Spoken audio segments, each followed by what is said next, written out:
भी product available हो जाता है, लेकिन हमारे यहाँ सबसे जो बेस्ट चीज़ है वो ये है कि हम क्या करते हैं कि अपना जो प्रोडक्ट होगा उसको कोल्ड स्टोर में रखते हैं और फसल के टाइम पर उठाते हैं। जैसे अभी मिर्ची का टाइम है तो मिर्ची के टाइम पे उठा लिया, हल्दी का है तो हल्दी के टाइम पे उठा लिया, धनिया का जब फसल आता है तो धनिया के टाइम पे पहले ही किसानों से बात करके उसको पहले ही वहाँ से लोकली उठा लेते हैं और अपने कोल्ड स्टोर में रखते हैं।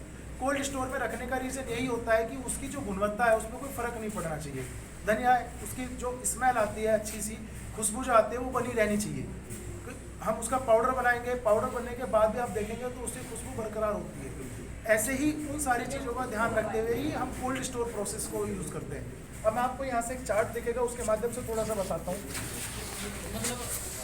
बस थोड़ा सा हाँ यहाँ से दिख जाएगा। ये आपको सबसे पहले हम लोगों के पास क्या होता है, कहीं से भी जहाँ से भी व्हीकल पूरा लोड होके आता है, क्वालिटी एक्सीलेंस सेंटर लैब से एक पर्सन अपने वहाँ से आता है और जगह जगह से अपना एक सैंपल लेता है। सैंपल को वो यहाँ से अपने एडवांस लैब है केमिकल, वहाँ पे पूरा भेजता है। वहाँ पे पूरी सारी टेस्टिंग सारी प्रोसीजर से होगी।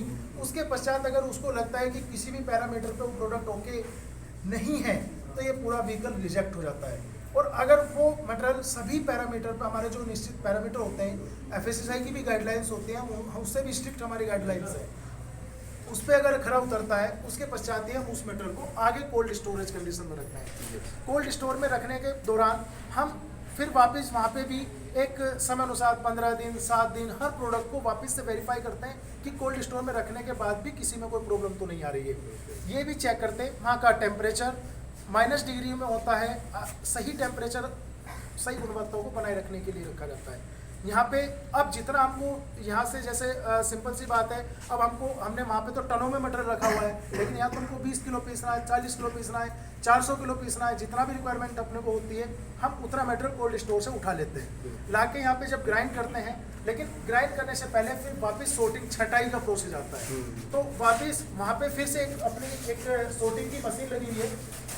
यहाँ पे सोर्टिंग जब होगा, यहाँ पे अपना, अब आप सभी समझते हैं जो हल्दी ज़मीन के नीचे होता है, तो ज़मीन के नीचे होगा तो कंकड़ पत्थर मिट्टी धूल आएगी ही आएगी। तो हल्दी को पूरा धुलने का प्रोसेस भी है, तो हल्दी को धोया जाता है स्प्रेज के द्वारा, धो के उसकी सारी मिट्टी को छुटा के और फिर उसको सुखा के और फिर वापस ग्राइंडिंग के लिए लिया जाता है। तो यहाँ पे सोर्टिंग की जाती है। सोर्टिंग के दौरान इसमें कोई भी कंकड़ पत्थर मिट्टी धूल नहीं बचता है, यही छटाई का प्रोसेस है।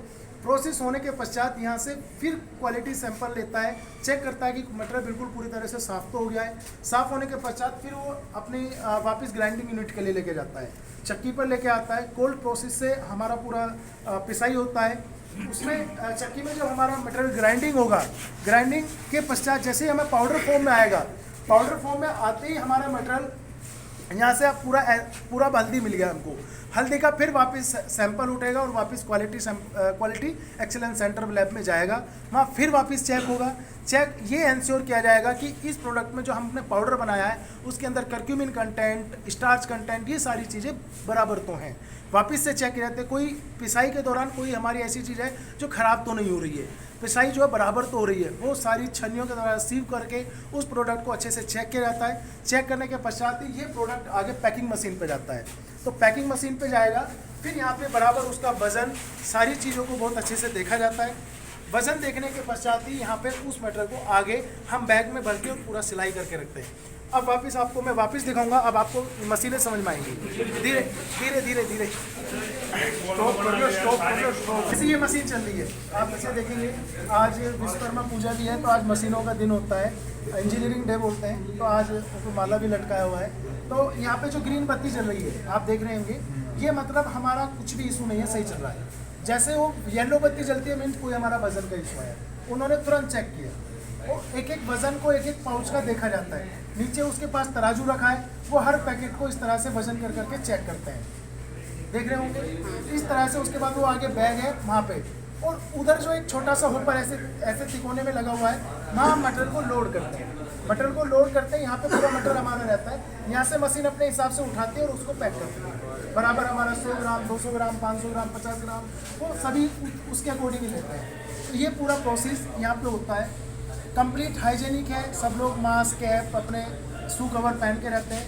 तो ये कंप्लीट हाइजेनिक है प्रोसेस, तो डोंट वरी, इसके लिए मतलब कोई ऐसा नहीं है। और सब कुछ आप लोगों की आंखों के सामने है।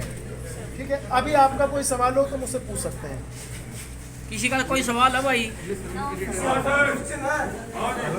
हाँ जी, बोलिए बोलिए।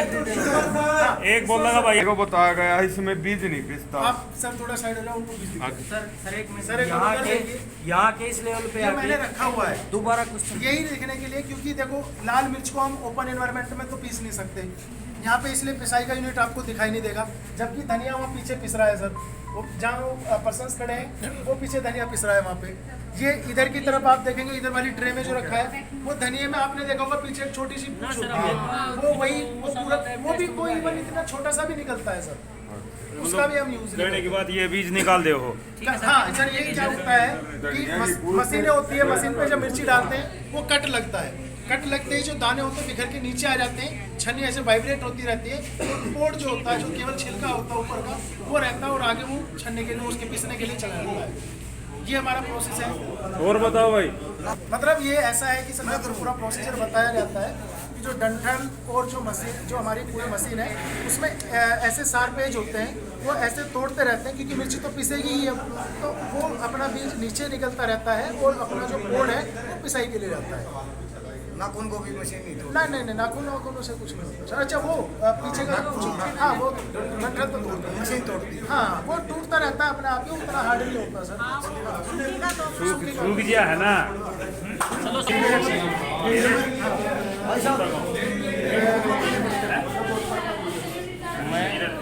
मैं वीडियो चलाऊंगा ही बड़े।